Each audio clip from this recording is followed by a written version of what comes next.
उत्तर प्रदेश के संभल से एक चौंकाने वाला मामला सामने आया है, जहां पर बताया जा रहा है कि यहां ग्रामीणों ने रात में ही मदीना मस्जिद को जमीजोत कर दिया। इसकी सच्चाई सुनकर आप भी हैरान रह जाएंगे जब पता लगा कि जेसीबी से अब मलबा जो है वो साफ कराया जा रहा है और जो मस्जिद थी उसे रातों रात जो है वो खत्म कर दिया गया है। ग्रामीणों ने प्रशासनिक अधिकारियों के आने से पहले ही इस पूरे काम को अंजाम दे दिया और बताया जा रहा है कि जो ये मस्जिद थी वो अवैध जगह में बनी हुई थी, जिसके कारण ही ये ग्रामीणों ने ये फैसला लिया और ये जो कार्य है वो किया है। ये मस्जिद सरकारी जमीन में बनी थी। सरकारी जमीन को लेकर के पहले से ही आदेश आया था और ग्रामीणों ने रातों रात ही मस्जिद को जो है वो हटा दिया। संभल के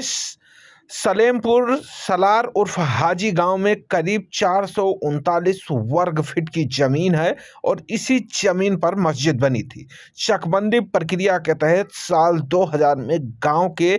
गरीब परिवारों को आवास के लिए जो है ये जमीन जो है वो आवंटित की गई थी और बताया गया कि आवंटन के लिए इस जमीन को सुरक्षित किया गया था, लेकिन साल 2005 में के लगभग में ये जो ज़मीन है इस पर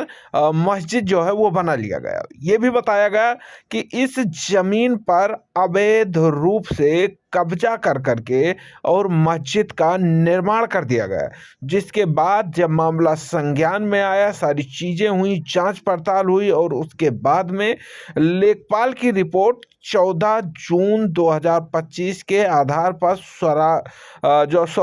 राजस्व सहित धारा 67 के अंतर्गत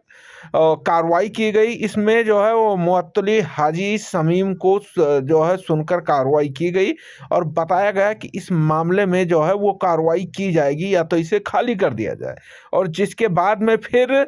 2 सितंबर 2005 को बेदखली का आदेश पारित किया गया और 8 लाख से अधिक का जुर्माना जो है वो लगाया गया। बताया गया कि उवैस आलम के द्वारा जमीन कब्जा जो है वो स्वीकार किया गया और अन्य जो भूमि विनियम है उसे प्रार्थना जो है वो देने के लिए कहा गया। मस्जिद तोड़ने से पहले मस्जिद को रात में ही ये गिरा दिया गया और गिराने के बाद पूरा मलबा जो है उसे बाहर फेंक दिया।